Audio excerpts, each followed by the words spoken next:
Aaron Cohen. I was Rabbi Aaron Cohen. I've been trained in my young years in rabbinical training, and I practiced in a way for a number of years in rabbinical activity. And then I was in commerce for many years, and then later on I went into teaching, religious teaching.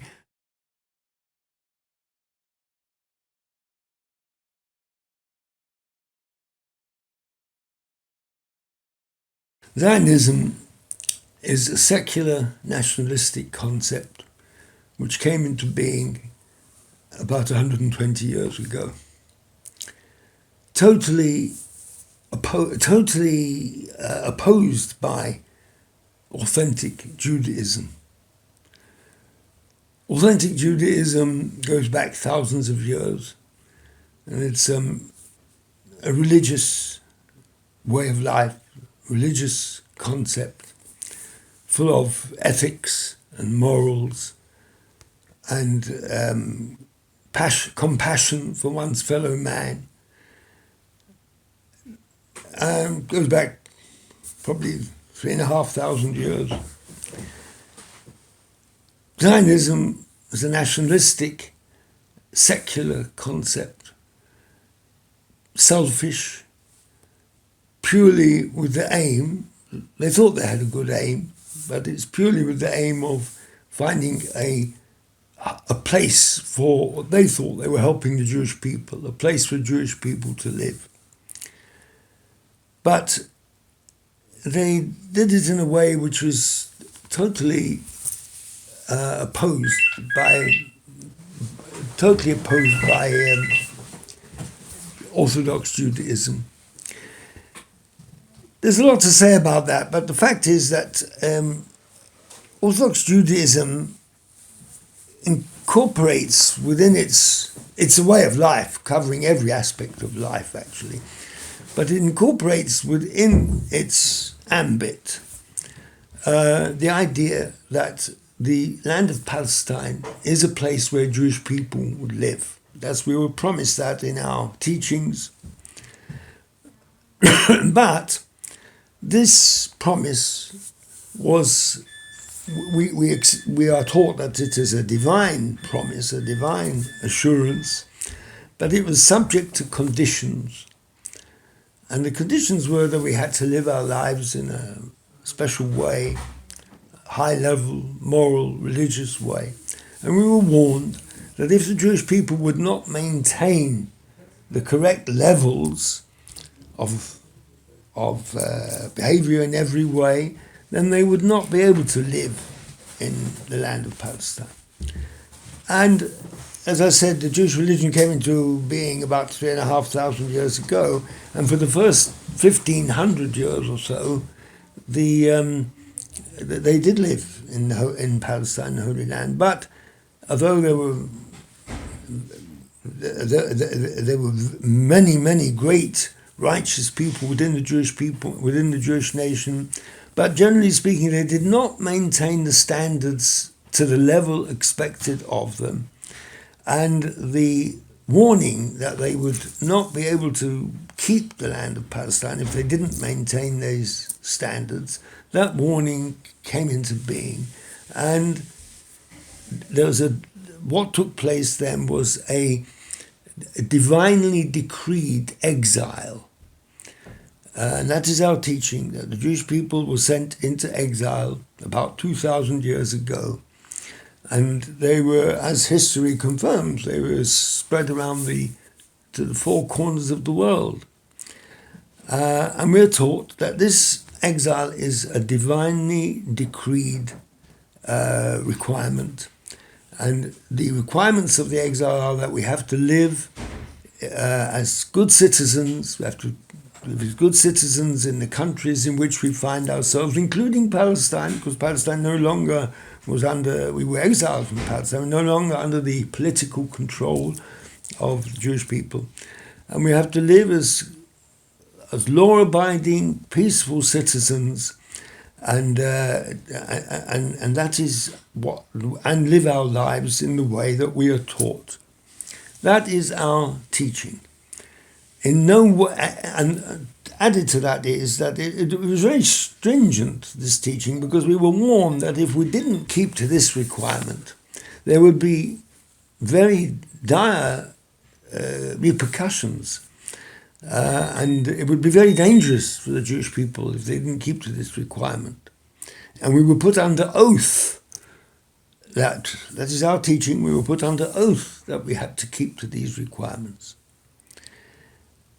Then along came the Zionists. Now, the Jewish people did, over the years of their exile, in various places they have suffered, particularly in Europe, mostly in Europe, in the last 1,000 years. And there were various episodes going back to the Crusades and later on other pogroms of various forms. And then about 120 years ago, the irreligious Jews thought, well, we're going to solve this exile problem and we're going to try and make a land of our own, which we were forbidden to do. I mean, we understand the problem, but we were forbidden to try and solve it with the efforts of our own hands. It will only be resolved by the Almighty at a time and in a way in which He wishes. But until that time, we have no right to use our own efforts to make a state of our own in any way. And to do so would be very dangerous for the Jewish people. And then along came the Zionists, and they said, no, well, they are secular Jews. They didn't believe in the teaching that we had. And they said, no, let's take things into our own hands, and we're going to make a state of our own. And there was various discussion where that state should be, but anyway, they opted for Palestine. But of course, they, apart from the fact that they were now going against the teaching of our religion, that you mustn't take the law into your own hands and form a state of your own, they were also ignoring the fact that there was another people, an indigenous population in Palestine. And they decided, no, that doesn't worry us. We will override the requirements of that people. And so that again was a terrible contravention of Jewish values, because not only were they going against the belief that we're not allowed to take a country into our own hands and take things into our own hands and form a state of our own, but they were also adopting a way which was totally against the teachings, the compassionate and humanitarian teachings of the Jewish religion. And so they came to Palestine, and a confrontation set up, which that was about 100 years ago or so, and a confrontation, of course, leads to violence and leads to bloodshed on all fronts, whether Jewish or non-Jewish. So you asked why we are against Zionism. From what I've said, you will see that it's obvious why we're against. It's against our belief, and it's against our values of humanitarianism. And we feel that it's, not more than we feel, we are taught that it is probably the biggest disaster that's happened to the Jewish people since they have been in exile. You ask why we burn the Zionist flag. Well, of course, that's just a symbol, really. The Zionist flag is a symbol of the secular nationalism which we totally oppose. And obviously, we burn the flag because it's something which we are violently opposed to. When I say violently, that means we don't take the law into our hands to the extent of hurting other people, of using physical violence, but we express that opposition by taking their symbol, which is their flag, and burning it on various occasions.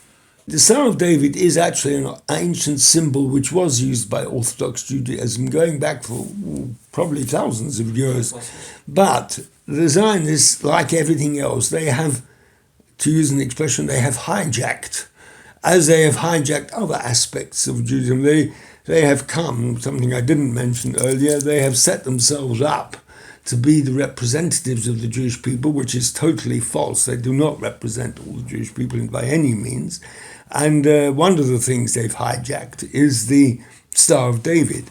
Once they've hijacked it, we don't want it anymore, because if it's become a symbol of Zionism, then we don't. Although it's sad because it was something which was used by Orthodox Judaism, but once it's been taken over by them, then we don't want anything more to do with it. The Zionists have been spectacularly successful in their propaganda in making people think that they represent the Jewish people. When Zionism was first formed, it was almost totally opposed by the Jewish people, whether secular or non-secular or religious, but it was opposed. But the Zionist propaganda machine has been and continues to be very powerful, and they try to set themselves up as the representatives of the Jewish people. But what has to be remembered is that they do not represent the Jewish people by any means. They've been able to persuade non-Jews and many Jews, sadly, to the correctness of their idea. But as I said earlier, what has to be remembered is that this is wrong. They do not represent the Jewish people in any way. There are two camps within non-Jews. There are those who support Israel and those who don't support Israel. But those who don't support Israel run into millions, maybe billions of people, particularly the Muslim world. And the Zionists, because they represent themselves as the representatives of the Jewish people, so the non-Jewish world who don't support Israel blame Judaism and Jews for the wrongdoings of the Zionists. And our job, what we try and do, is people should remember, the world should remember that Judaism and Zionism are two totally opposing concepts. Don't blame Jews and Judaism for the wrongdoings of Zionism. It's two completely different camps. At the end of the day, Zionism will not last. We are certain of that. It won't last. How long it will take to come to an end, we don't know. We hope as soon as possible. And we hope in a way which should be without bloodshed, if possible. And it is possible. The Almighty has got his ways. We only have to look at countries like South Africa and the Soviet Union. They are two mighty regimes which came to an end almost bloodlessly, and people would never have believed that this would happen. And the Zionist regime can also come to an end if the Almighty wishes. It can come to an end bloodlessly. And our prayer is it should come to an end completely and be replaced by a regime which is acceptable to the Palestinian people, and go back to as it was historically, that Jews and Arabs and Muslims lived peacefully alongside each other for hundreds and hundreds of years. And that is our prayer. And of course our eventual prayer is that we should merit the time, this is a religious prayer, merit the time when the glory of the Almighty will be revealed over the whole world. And I spend a lot of my time nowadays in trying to spread this message. Don't confuse Zionism and Judaism. Don't conflate Zionism and Judaism.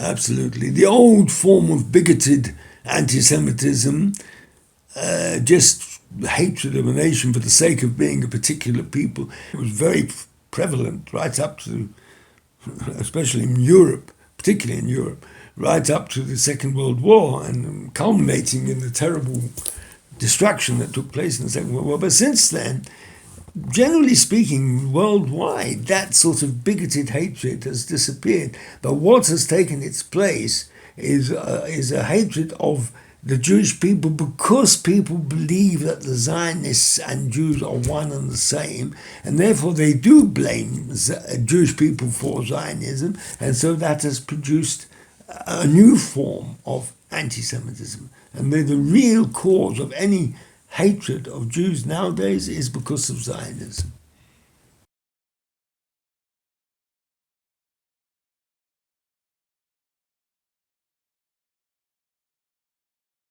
We don't really know the way that madman's mind worked, because he was a madman. There's no other description for it, but a very wicked and powerful man. How he came into a position of power is just the will of the Almighty.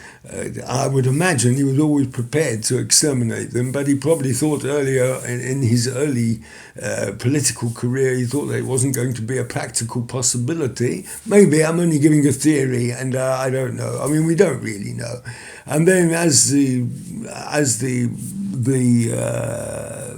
war, as his rule moved on, and as the Second World War moved on, the idea of exterminating became more a practical possibility from his point of view.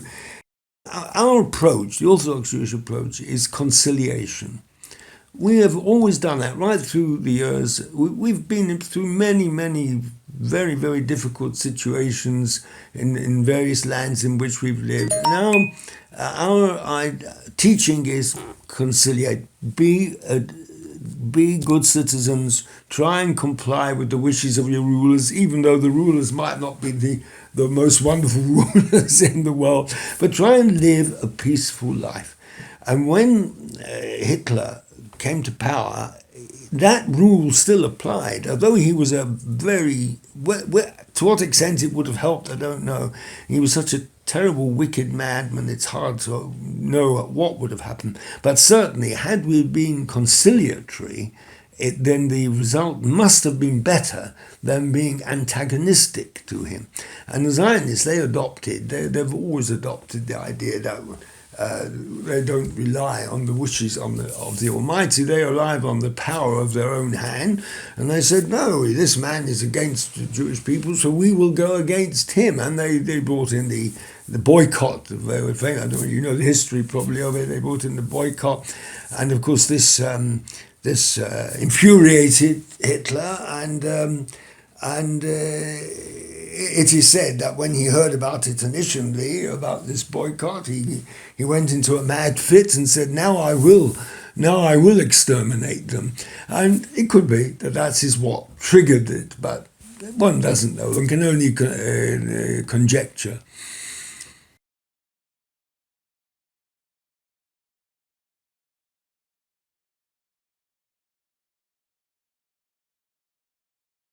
The Zionists at all times, right from their thought, they were never genuinely intending to help the Jewish people as a whole. They were nationalists, so they wanted to form a country of their own, and a state of their own, whatever was needed from their point of view to help the formation of their state, they did, and they were very callous about it. And in those days, during the 30s, they saw an opportunity for bringing new pioneer blood into Palestine. That's what they wanted. At that time, Palestine was under the British mandate. And Britain, for whatever crazy reason, we don't even know why, supported them very strongly. And possibly because they thought also they were helping the Jewish people. They were very wrong, because the Zionists didn't represent the Jewish people, but they had the impression that they did. And they wanted to help the Jewish people form their state in Palestine. And that's, of course, there you have the Balfour Declaration and the idea that they were going to help them. At that time, there were 600,000 Palestinians in Palestine, and there were 60,000 Jews. Now, it was ludicrous to say that 60,000 should have the same rights as 600,000. Their main aim was to build up the Jewish population of Palestine in whatever way they could.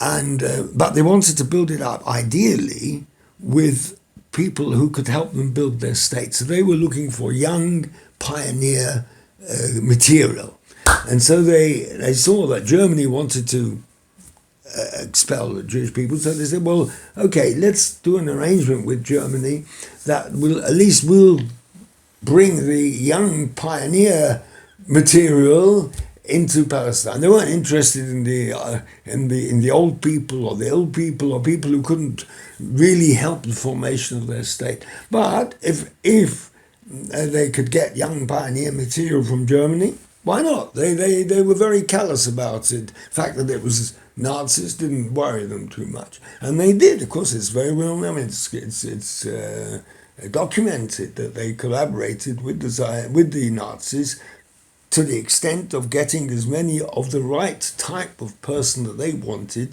to come to Palestine.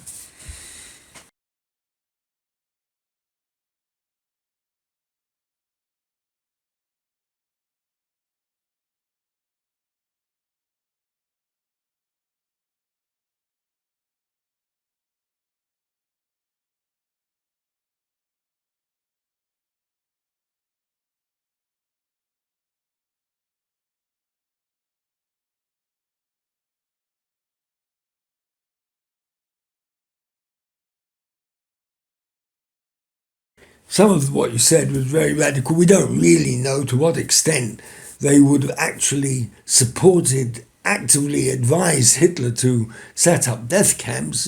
That's a very strong and harsh accusation. It may be true, I don't know, because they're capable of it, but we don't really know that. But they certainly weren't concerned about it. What is documented is that they were quite ready to ignore the needs of the people who weren't suitable to come as subjects of the new proposed state which they were forming, and they were very callous about it. They said if they have to die, they will die. Whether they actively encouraged Hitler or not, I don't know. I can't answer that. But what is documented that they were very callous about it. They weren't that bothered in any way about the fate of the general state of the general nation of the numbers of Jews. And the second part, what you said, is certainly true. During the war, they were callous about the intentions of the Nazis, and they took advantage of the fact that it would help them get their correct material into their state. And then, of course, after the war, they jumped onto the other bandwagon and said, well, yes, there's been a Holocaust. Now it's become our Holocaust. They call it their Holocaust. It's become our Holocaust. And that gives us the right to do what we like in Palestine, which, of course, is totally wrong.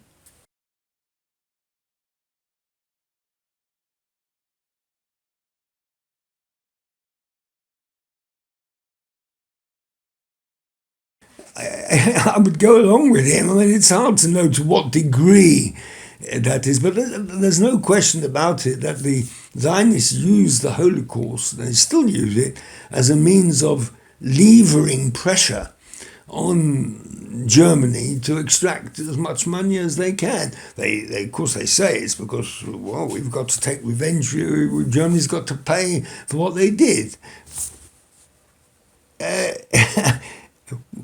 What one has to understand, a very basic thing, which the approach of Orthodox Judaism, as far as Nazi Germany is concerned, is this, that a very basic philosophical concept in Judaism is that whenever an evil deed is perpetrated by one person or group of people against another person or group of people, it is not the job of the victim to extract punishment from the perpetrator. That is the job of God. That's the Almighty's job. The job of the victim is to accept what's happened to them, even though it's been perpetrated by other people, and to do introspection, to look into their own affairs and say, what has caused, why has the Almighty allowed us to go through this suffering, and how do we have to improve ourselves in order to prevent that in future? Not the way of prevention is not. It's not our teaching that we have to look to the perpetrator and extract punishment from him. That is not our business. They will get their punishment. If they did a wicked deed, they will be punished. But it's not our job to do it. That's the Almighty's job. Our job, the victim's job, in any case, in any event of suffering caused by another person, is not to blame the other person, but to look at introspection, look at himself. And that has, and that's exactly how the Orthodox view is. It's not our job to start trying to extract as much as we can from Nazi Germany. That's the Almighty's job. But the Zionists, because they don't have a religious approach at all, their approach is relying on their own physical powers and military powers and so on. They say, yes, well, we have to extract what we can from from Nazi Germany.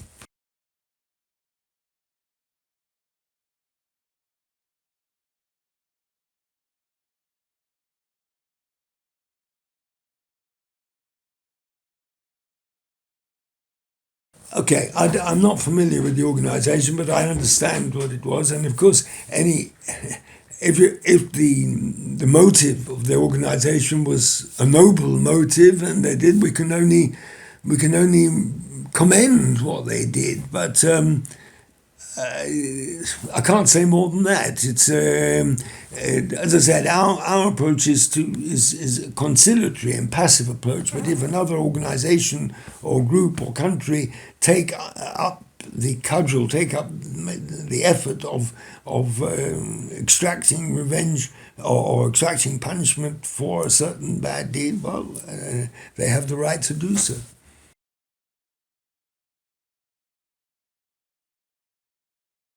A bigoted hatred of the Jewish people is something that's been around ever since the Jewish people existed. And there have always been people who have had that feeling. But our teaching again there is, okay, it's there, ignore it. It's not our job to try and eradicate it. We'll never eradicate it. So in Poland, at the end of the day, in Poland, as in any country, there's all sorts of people. The Jewish people lived in Poland for hundreds, possibly thousands of years, and they were very great, thriving communities in Poland. But there were, I mean, one cannot deny, there were Poles who were anti-Semitic. So what should one say? It's sad that anti-Semitism did exist in certain quarters of Poland, but I wouldn't say that Poland has got a history of being totally anti-Semitic in any way. On the contrary, they were the host of Jewish people for hundreds and hundreds of years.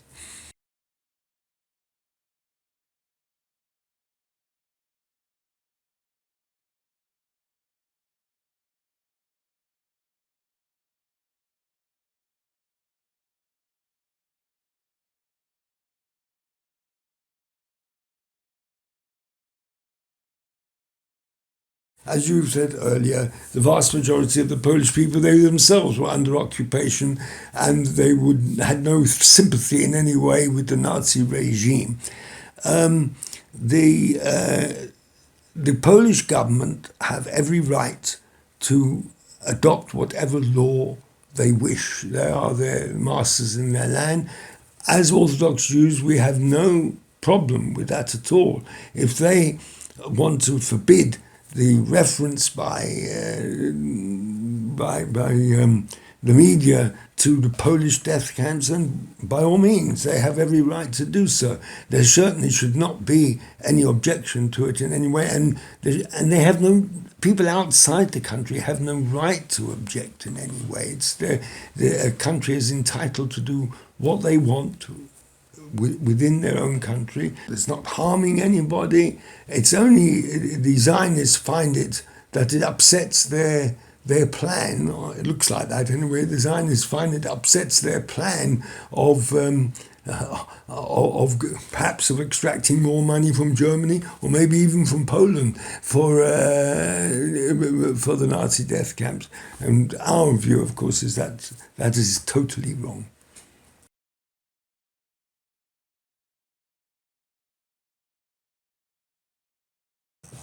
I'm not now talking from a religious point of view. I can only give you a personal opinion.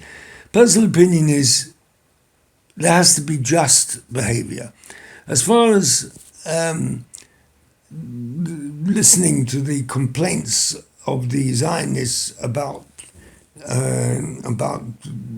Polish legislation is concerned, I would say they should take no notice of them at all. Poland should take no notice of the Zionist complaints. Poland is the right to do what they have within their country.